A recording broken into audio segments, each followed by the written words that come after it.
So here I was, I'm telling people throughout most of my life to avoid questions about this thing, to read the book because it's more accurate than the movie.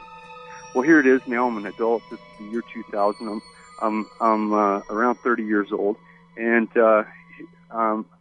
these guys for the History Channel want me to come in and say what's the difference. So now I got to read the book. And so now you hadn't read it until then. No. I mean, this was. Had you seen the movie? I had seen the movie. I mean, how could you avoid it? Yeah. It was airing on TV every 6 months, or especially every Halloween. So with this question going to be asked to me, I needed to read the book. Now, Brad, imagine this for a moment. Imagine in my hands, I'm holding your childhood family photo album with all the pictures of the things that happen in your family, and there's your Christmas, there's the house you lived in, your dog, your New Year's Eve, and a number of different things. Now, imagine this. Imagine I'm holding your family photo album, and I'm going to tell the story of what happened to you as a kid. Mm-hmm. How accurate would I be?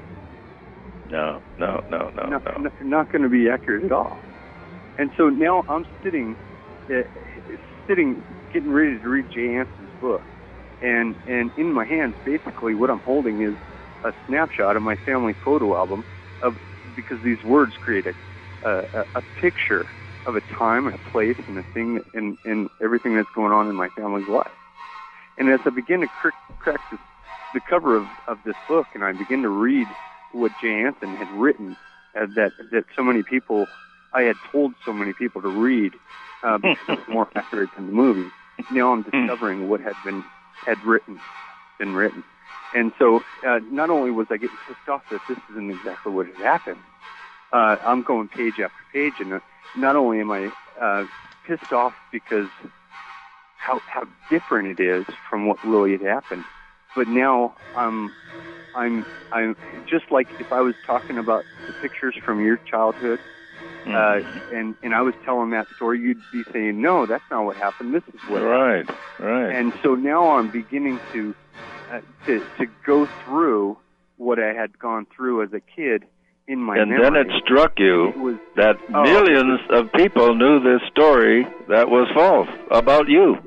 Well, it wasn't just the false stuff that got my goat too. But now I'm going through this trauma that I had gone through as a kid as I remember what exactly had happened. So now it's compounded. Not only am I remembering exactly what happened, but now I'm seeing what everybody had been reading, and the very book that I've been telling all these people, probably hundreds of people, every time I tried to get out of the conversation, that was my pat thing. Read the book. It's more accurate than the movie.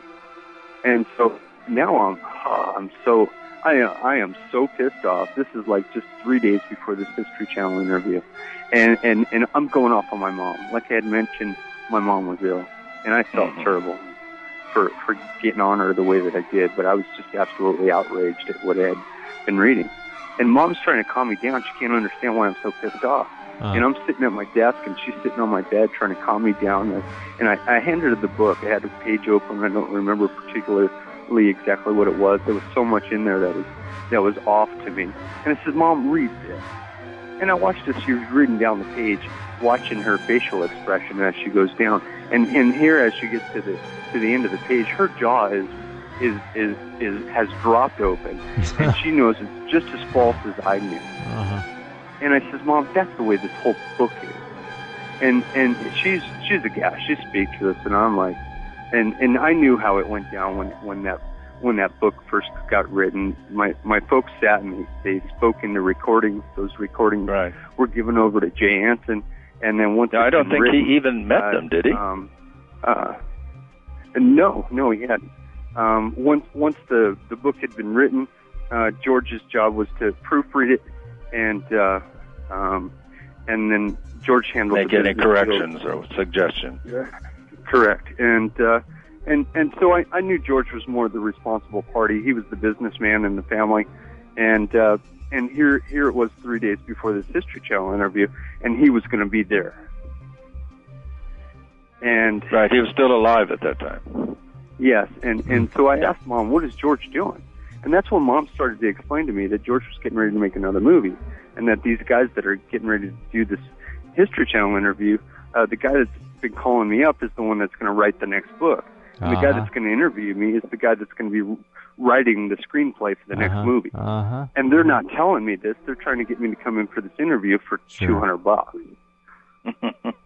Wow, Hollywood's ugly face.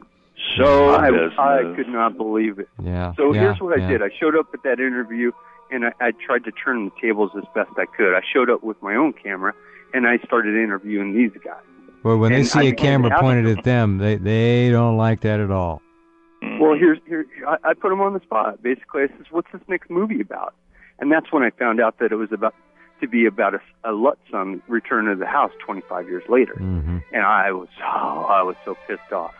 Anyway, it turned out that not only was it a Lutz son that was getting ready to return to the house 25 years later, but that the son was going to kill the father through telepathy. Oh, gee. All right, hold on. We have to pause on that high note and come back. Gee, what a story. Amazing. Abuse, misuse of people, a family, a story with no ends.